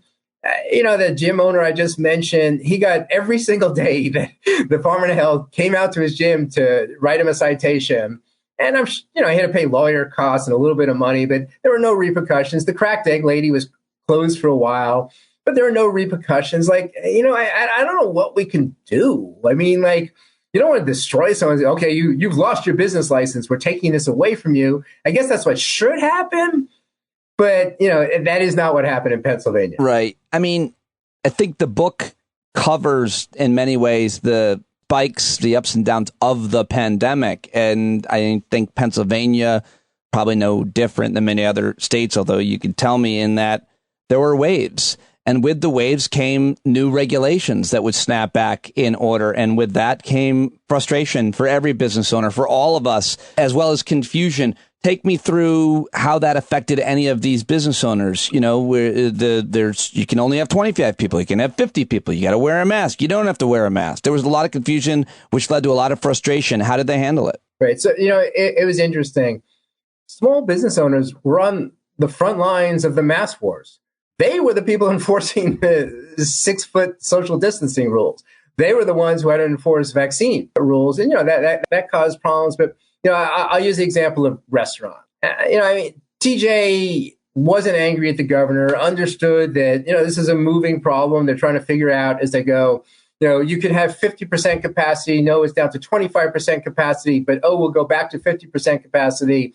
And then if you remember in November, December of 2020, there was a huge spike. There was actually more cases in the fall of 2020 than in the spring of 2020, more deaths as well. And the governor closed them down for 3 weeks. So when I started this project, everyone was, this is the spring of 2020, a quarter of small businesses are going to go under, a third of small businesses, 40% of independent businesses. So in my head, I was thinking like, which one of these are going to go under, right? I follow 3 very closely, but there's kind of basically a dozen businesses, small businesses I was in regular touch with. And like, are 2 or 3 going to go out of business? But the one thing I knew, TJ Cusumano restaurant, he was so creative. He was so dedicated. He was going to make a way to find it work. Well, when they shut down his restaurant for a second time, that just killed him. He was making no money. It's the winter.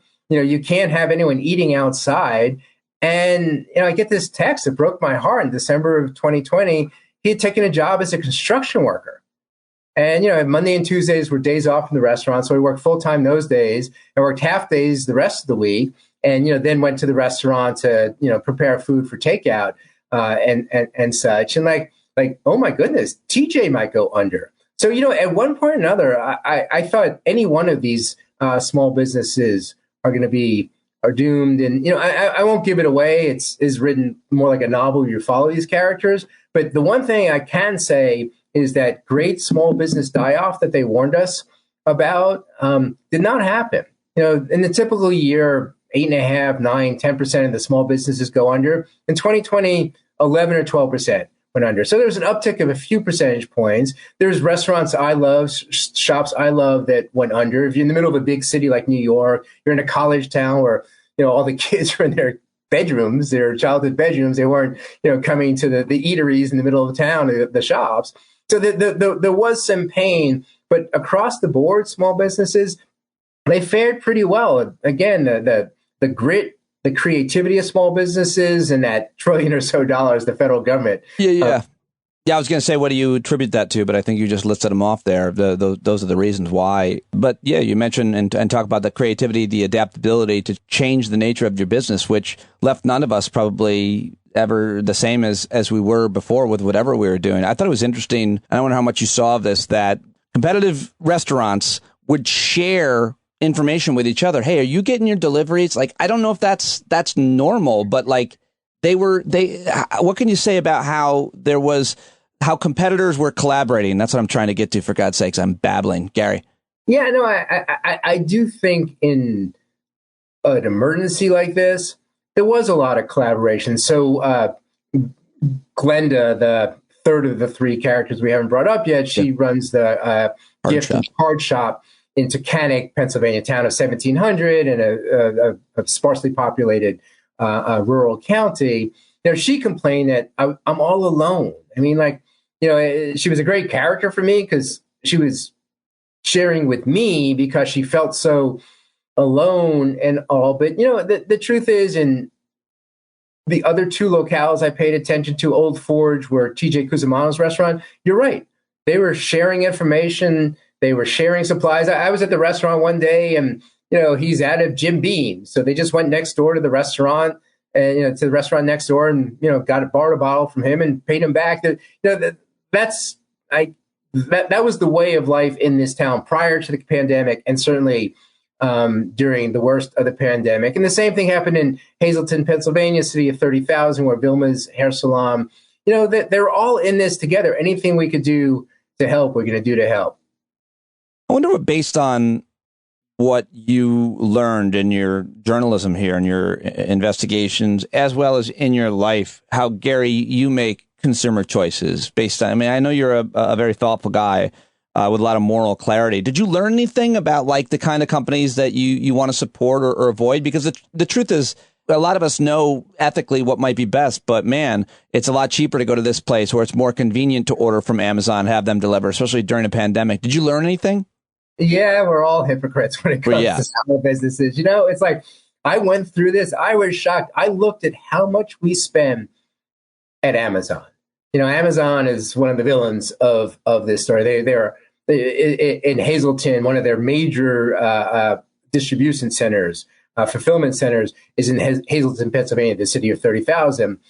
They're horrible neighbors. The business leaders reached out, local political leaders reached out. They wouldn't even return calls. They said, "Oh, don't worry, we're masking up people." Well, there's a story in the paper with quoting actual employees saying, "There's no mask, there's no social distancing. They're doing nothing." But so I looked and I make a big effort never to buy books at Amazon. There's many alternatives, thrift books I use online down the street from me here. There's an independent bookstore. And so I do my best. We do our best not to go to Amazon, but it's embarrassing how much we spend at Amazon, especially kind of in that first year of the pandemic. It's easy. We were reluctant to walk into, retail places, but, so I make my own decisions. So there's a CVS a block from here. I never go there. I go to the independent pharmacy. That's a longer walk, but, I know Claude. I like that. I know my pharmacist. Kind of thing. But, when I was working on this book, I said, but we still do buy kind of supplies, like razor blades and soap, online kind of thing. I went to the pharmacy and the razor blades were almost twice as much. I don't know what to do. You go to TJ Cusumano's and I'm going to get a high quality food, and it might be a little bit more than a chain, but not even necessarily. But there are some decisions that are just really hard. I'm sitting at a desk right now. I didn't go to a small furniture store. I want it delivered. I didn't want to. How am I going to get to my house? You are an absolute monster, Rivlin. Terrible. No, it was really interesting because, a real bright side from the pandemic is, I heard this from shop owner after shop owner after shop owner. Like, there are all these people who are making more of an effort to shop small because there's all this attention. Amazon, their profits went up 220%. The first 3 months of 2020 compared to the first 3 months, the first 3 months of 2020 compared to the first 3 months of 2021, their profits went up 220%. I think we're all aware of, how doomed small businesses were going to be. And we have this head in our head, like, what is a town? What is a city unless it's shops? I mean, is it just sort of, places on the outskirts of town? Is it chains and stuff? And so there really was a conscious effort of people to support small businesses. And I heard that at TJ's restaurant, to survive that, especially that cruel winter, where I said they were shut down for a few weeks, he came up with, I'll sell Thanksgiving turkeys and the trimmings. I'll sell, Italian thing. Taco Tuesday. Pardon? Taco Tuesday. Taco Tuesday, but that was in the spring, but he came up with these, like, for Christmas Eve, for Christmas Day, for New Year's Eve, these special, quite expensive, I thought, for $170 for 4 people, a surf and turf, a lobster tail and a steak with the trimmings, with the sides, and like, he made tens of thousands of dollars that way. The town really, really supported him because they wanted him to survive. And I think we became much more aware that, wait a second, if we don't go to these places, they may not be here. And if they're not here, am I going to the Olive Garden instead of Cusumano's? I don't really want to go to that. I mean, the people that go to the people that go to the Olive Garden instead of Cusumano's, I'd like to talk with those people. I'd like to interview those people because you're really missing out on a lot of joy, is what I'm going to argue. Gary, what about politics? You write this book over, the book straddles the end of the Trump administration, the beginning of the Biden administration, doesn't it? Yeah, exactly. So it goes through the beginning of 2022. Right. So how does this rural area, much of it's rural that you cover in Pennsylvania, see government, that election, much less, I think, we learned a lot about our local and state government public health departments that they existed. How did politics play a role with the people that you profiled? I wanted diversity in every sense of that word, gender, race, age, type of restaurant, type of business, and also politically. So, two of my main two characters, including Glenda, the shop owner I've been talking about, they voted for Trump. And, it was really interesting for me to be spending time with these people. I respected them. I liked them. They thought the Democratic governor did an awful job. And a lot of their anger was directed at the Democratic governor. I mean, the truth is that first off, Republican and Democratic governors more or less did the same policy in those first couple of months. They, shut down all but essential businesses. But, restaurants, like the governor's saying, we can't have more than 50%. TJ said during a 2-month period, there was one Saturday night where he had to turn people away because they're over 50%. People didn't feel comfortable eating in a restaurant. You could blame the Democratic governor, the Republican president. It doesn't make a difference. Right. People didn't feel comfortable. But, they talked about what a good job Trump did. And it's like, that was one place I couldn't bite my tongue. I didn't say it the way I wanted to. Like, my 9-year-old son could have done a better job than our president. He would have at least cared. It was. I always thought it was. I don't know what you think, but I always thought Andrew Cuomo got way too much credit for how well he handled the pandemic. New York was ground zero, but I was like, the reason why he looked so good is because he's doing what any governor would do, and meanwhile, the president's just such a shit show. But if you're the governor during that, you go out and you answer questions every day, and what it is, you look stable, you wear a tie, but the bar was set so low by Trump talking about injecting shit in, drinking, whatever. And I feel like most governors kind of would have handled it that way. Most mayors, most politicians, leaders did handle it that way. Yeah, I agree with you that Cuomo is way overrated. The mayor of Hazleton was a Republican. I thought he handled this very, very well. He had a curfew after 8 p.m. Kind of thing. And, I think, Trump aside, and a few outliers like a DeSantis or the Governor Kemp of Georgia, early on, I thought, most governors, handled well. But, let's not miss the pressure that was on governors because we had an absentee president. it's not fair to Tom Wolf, the governor of Pennsylvania. It's not fair to Cuomo. Like, they had to do so much more than they would have. I know done. It was the weirdest. It was the weirdest. And people say he would have won. He would have won if he had handled it. And it was the weirdest thing not to handle as the federal government. But basically, he just didn't. He chose to. He was like, well, let the states. Each state can handle it for themselves. Like, you're the president of the United States. You have the responsibility to use every resource the federal government has. And meanwhile, governors were literally fighting over ventilators in the night. Like, it really was survival of the fittest, or the most apt governors, it would seem. I wish I could remember the exact quote, but Trump said something like, "We're not a delivery service." It's like, but you are. Yes, you are. You're going to distribute supplies. I mean, whether it's vaccines, masks, ventilators. And so, like, I think that vacuum meant everything fell on the governor. I mean, as is a state is handling, unemployment. They're responsible for the hospitals and the nursing homes and all that. And the everything else, it really was an impossible situation. The governor of Pennsylvania, I'd give very mixed marks to. I think he did some things very, very well. I think he did some things that were really a terrible decision. So. I don't think you're really right about this, but I had just so much sympathy for our school district and school districts around the country, like superintendents, principals, certainly teachers, obviously students and families. Nobody had training in this. Nobody knew what we were supposed to do, and we all went online. I mean, it was such a shit show, and I just had nothing but empathy for the administrators, much less the everybody else in the schools, because how could they have been prepared for this? What were they supposed to do? Even if you could, pie in the sky, think it up in your mind, you could just snap your fingers and everybody knew how to go remote. Even if you could do that, it still wasn't ideal. It was a tough, there weren't a lot of good choices, I felt, in schools. Yeah, no, I have 2 school-age kids, so I was on the front line of that one. I think in retrospect, we kept the schools closed, or we kept kids out of school, at a physical school, way too long. I think we thought it was going to be more of a super spreader locale than the studies were showing that summer.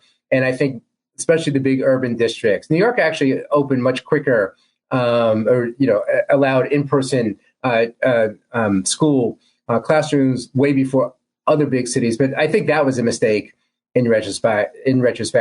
There was a huge cost in having so many kids get lost. They weren't logging on, and maybe they didn't have the computer or the access, or maybe they could just get away with it in a way they couldn't if they had to go to school every morning. Yeah, Anya Kamenetz's book talks about the lost year is almost to education what your book is to small business in a weird kind of way, following along with people's lives. But let me just ask you one more thing about just the role that race played here. You're a very thoughtful guy when it comes to all things race and racial justice. I mean, certainly with your work with Katrina and so much more.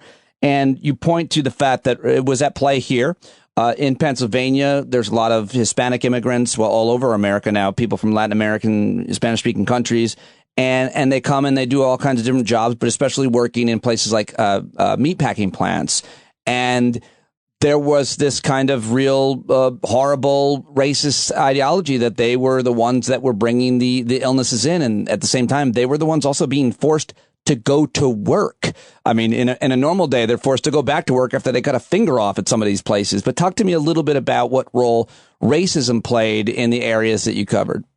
Yeah, so Hazleton was a town that 20 years ago was under 5% Latino. It's now 50% or so Latino. And there's some resentment around that. And, while the rest of the country, at least us here in New York City, we were celebrating the essential workers, the grocery store workers, the UPS driver, they go to work. Well, in this town, the ones working the big Cargill meatpacking plant on the edge of town, working at the fulfillment center, the Amazon fulfillment center, they were catching the disease and spreading it. So there was a real backlash, blaming the Latinos, for bringing this scourge to Hazleton, Pennsylvania, which, by the way, had at a certain moment the highest positivity rate in all of Pennsylvania. Right. Yeah. Because it's at the crossroads, has all these distribution centers. The Amazons of the world were not taking it seriously early on. And so it really was ugly. Though there's a flip side to the story that, the one business I haven't mentioned is there's these 3 brothers, African-American, actually not African-American, Black. They're from Trinidad.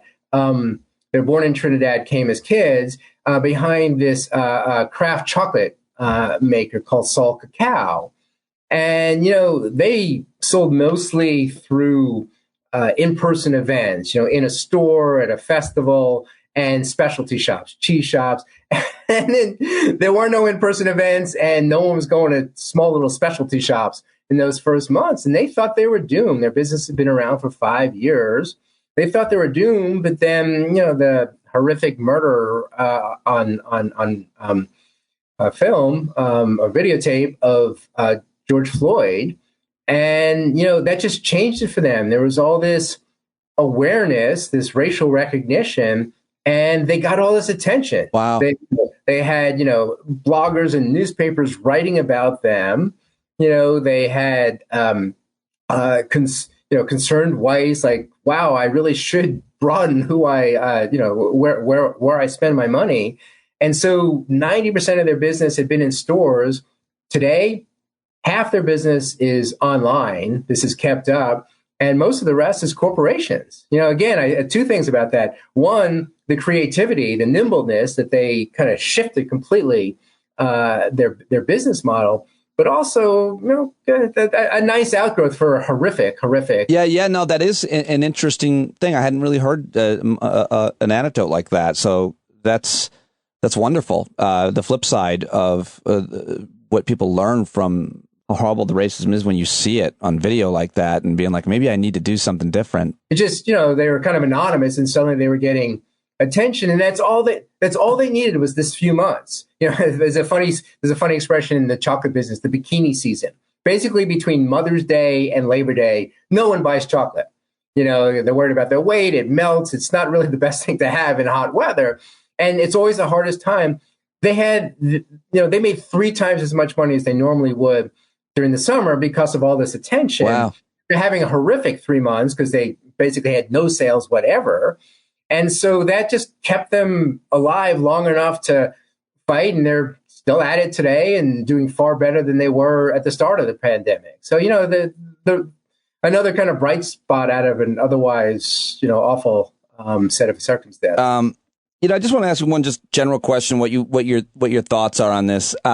Jim and Deborah Fallows are friends of mine. I know you referenced their work about their book and documentary, all these different small towns in America. I was just in Beacon, New York. I'm sure you've been up to Beacon, and it's thriving. And like every storefront is occupied and looks like they're making money. And there's some pretty obscure types, like there's 2 stores that sell like homemade soap. There's a store that sells cannabis products even in New York legally. And by the way, Delta 9, wow, I never had one of those gummies, but that threw me for a loop. There's a chocolate place, a very specific chocolate place, a candy place, of course, diners and restaurants and bars. And my question is, everybody seems to agree that towns like that are awesome. They're great to visit and live in, and the real estate values as a result are skyrocket. Can they continue? Or is a town like that an exception, or are we just cursed with the permanence of strip malls and so on, which, by the way, now are all dying too? Are we reverting back in some ways to the way towns used to be? I can't quite figure it out. I feel like that's an exception, Beacon and towns like it. And Beacon is a tourist destination, so it has that advantage that other towns, small cities would not have. But, I saw the same thing firsthand that I got from the Fallows book and the HBO documentary, Our Towns. Is that the name, I think? I got to look. I can't believe I can't think of the exact name. Go ahead. I'll find it. Yeah, Our Town, something like that. But, there's all this energy. The chambers of commerce, the local elected officials, Tunkhannock, Pennsylvania, the rural town I've been talking about, where I spent a lot of time, they were decimated. Walmart was built on the edge of town. It killed so many small businesses, and they fought back. They got organized. They created committees. They refurbished the movie theater that fell into disrepair. They spent time kind of building up, repairing the main drag, Tioga, through town. And, with the movie theater, then a restaurant opened, then a second restaurant opened, then shops opened. So there's all this amazing creative energy that, is it thriving? I'm not sure I would call it thriving, but it's a hell of a lot better than it was 20 years ago because of this effort. In fact, that was my big fear when I took to the road, because I was meeting these people who were doing extraordinary work to help turn around their communities, make their communities a kind of place where people would want to stay, where they could eat, they could buy things. They don't have to go to the big city. They don't have to buy it online. And I was worried that COVID would kill all that. That, like a place like Hazleton, like the racial backlash, there was a lot of nice work between, white leaders in the Latino community there. A lot of the new businesses are Latino, kind of replaced a lot of the abandoned storefronts. And, despite the racism there, despite the damage done by COVID, the towns I looked at, they're doing pretty well. I mean, a few businesses went under, they lost a step or two, but maybe they're not Beacon, New York, but they're doing a lot better than I thought when I was sitting in my apartment before I visited there. Yeah. And now, nearly 3 years later, I'm feeling much more hopeful and optimistic about the main streets in these towns. I mean, how are they doing economically? That's a harder question. But as far as what I looked at, small businesses on Main Street, the small retailers, the restaurants, the small manufacturers, small makers, they're doing well. And by the way, another stat, this was incredible. There were more businesses started in 2021 by far than any other year in the previous decade. And there was even more started this year than, some of it is sort of the Great Resignation. Some of it is, all that stimulus money in our pockets. We didn't spend money on vacations and all this stuff. And, kind of a moment, COVID, where you're questioning things. And so there's been a lot. There's actually hundreds of thousands more Black-owned small businesses today than there were prior to COVID. There are more Latino-owned small businesses today. What do you attribute that to? Well, some is what I just said, right, that, there was this moment where people had extra cash in their pocket. Some it's not necessarily a positive thing, like the Kaufman Foundation, they study entrepreneurship. They say about 30% of the new businesses because someone's unemployed. So, it's your new business because I lost my job making $50,000, $100,000 a year as a consultant or this, and now I'm selling t-shirts on my own, making a fraction of that. So it's not all positive, but there is a lot of entrepreneurial energy that we're seeing post-COVID that, like, for instance, we did not see post-2008.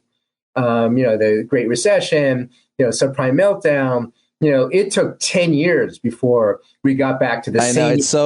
It's so crazy. I think about that with people that lived through the last 20 years in America, and 2008 economic crash affected my family so much more negatively than COVID did in many ways economically, because our house lost its value that we had just bought mainly.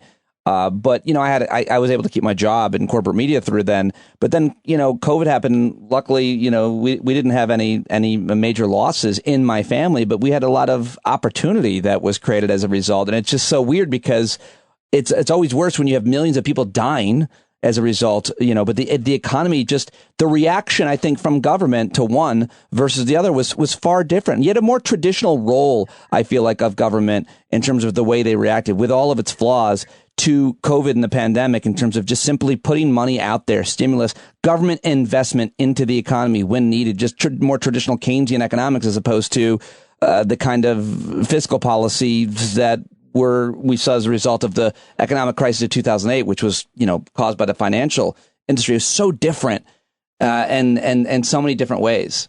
I 100% agree with you. Some of it is, a virus doesn't discriminate, but, we're all in different positions. And it was, for the small businesses, a matter of luck. If you chose to be in the hardware business, the shoe repair business, those are very good businesses to be in, and you did very, very well. But if you happen to dream of having your own beauty salon or a dance studio, that was a really hard road. And I've kind of put restaurants in the middle.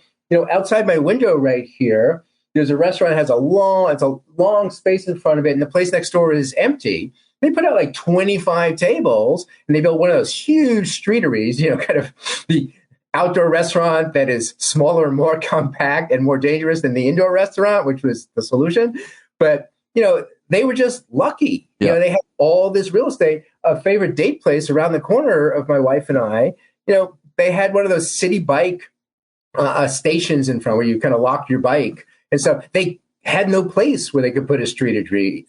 If you had a bus stop in front of you, you couldn't build a shed and stuff. And, the date place I'm talking about has a very narrow sidewalk. So they could put out maybe a half dozen tables. And so your fate was determined years earlier when you chose this piece of real estate, not thinking what happens if there's an airborne disease that means it's more dangerous to eat indoors, kind of thing. So again, just kind of the luck of the draw in a way that 2008, if you owned a home, you were hurt, What I think is not back, and I don't know if you have anything on this, and I'll let you go, but I've just noticed as a live performer, live performance is, I have a hard time, I don't know what the numbers are, whether, and obviously there are exceptions for major stars and so on, and you're probably more willing to go see Billy Joel than you would be me doing comedy or somebody else. But it does seem like for most live performance venues, I don't know that they ever get back. It's the idea, the nature of it. Because I just thought of you mentioning dance studios. It's people wanting to go out and the way that we used to and be next to people screaming and laughing and all of that, from music to live performance. I think sports are doing fine, but other than, I wonder about that live performance. Yeah, no, I none of the businesses I followed were that. Yeah, there was a wedding venue in Scranton I paid a lot of attention to. Their business was down 95% when after COVID hit. They're doing great now. They're having people choose Thursday weddings because they can't get Saturday or Sunday. So they're doing fantastic. But the venues, I'm with you. Movie theaters, kind of a small comedy club. I don't know. I think about it for ourselves. I'm much more willing than my wife is, but, we're going to go together. Yeah. And so, it's only recently she felt comfortable eating inside at a restaurant while meanwhile I was eating in restaurants for work, at the height of the pandemic. So I do wonder, there are many people who would still love to go see you live, but there are suddenly people who don't feel comfortable doing that. Well, I try to tell people I've seen me live. It's not worth coming out. Now we're dying over. You're funny, but now we're dying over. Yeah, really. Let's not. Gary, here's the one that puzzles me the most. Did you profile any adult sex toy shops? Because my question is, pandemic or not, why do they exist? Who's walking into a brick and mortar when you can order all those things discreetly? I can't believe these places still exist when you can get all your sex toys anonymously delivered to you. Next book. Definitely the next. The most important issue. You always cover the most important issues, but this time something a little bit more frivolous. The death of the adult sex toy shop. Gary, congratulations on another amazing book. Let me just hold it up here one more time. It's so good. You always do such great work, and I'm so glad that you agreed to come join me and talk about it. Congrats. Thanks. I loved it, Pete. It's always good to be on. All right, there he goes. Gary Rivlin, GaryRivlin.com, @GRivlin on Twitter. Saving Main Street small business in the time of COVID. For more about Gary, about Maura, and about everybody, check out the show notes on today's show at wherever you're listening to this podcast, and subscribe with a paid subscription so that I can continue doing this daily show for you and with you. Would love to have you be a part of our community. Go to standupwithpete.com right now and sign up, because the month is almost over. We need those subscriptions to keep it going, and I'm always excited to see new subscriptions come in. So maybe today's the day that you sign up. Real easy. Patreon.com/Pete Dominic. Or just go to standupwithpete.com and it will take you there. Whatever's easier to remember, but sign up now, please. All right, reminder, tomorrow I've got an awesome conversation with former firearms manufacturing executive. It's Ryan Bussey joining me with Eric Siegel. I think it's one of the best things I've done in a really long time. Super proud of it. I learned a ton. It was a great idea. It was actually Ryan's idea, so that's tomorrow. And I've got a lot more great stuff coming up this week. Who would you like to hear on the show? Who should I reach out to? So many great suggestions always coming from you. Email me, standupwithpete@gmail.com, and I will talk to you tomorrow or anytime on the Discord platform if you are a subscriber. Let's go. Love you guys. Gotta go. I'm leaving. That's it. John Carroll, take over.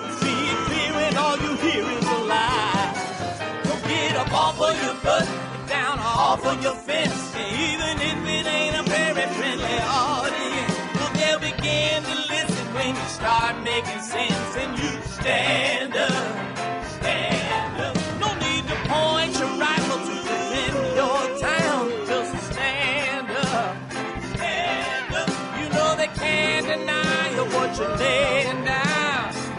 you better stand up. Stand up.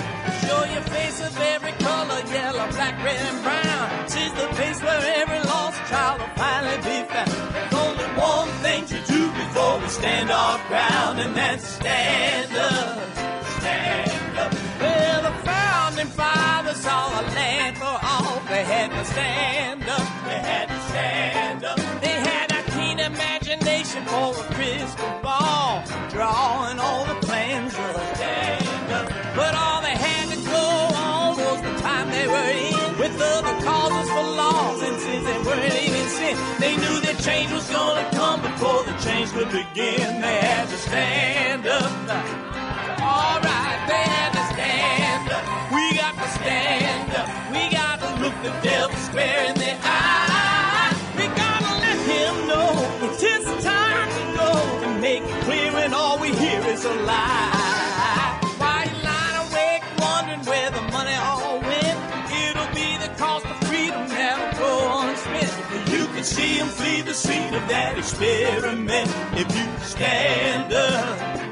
All right, we got to speak up, we got to reach up and raise your voice in every way you know how. Don't be toes up, you got to show up. Ain't no better time to do it but now. No need to pledge allegiance to no wanton tribe. Rise up, show obedience to the voice inside, and listen well and it'll tell you not to run and hide. It says stand up.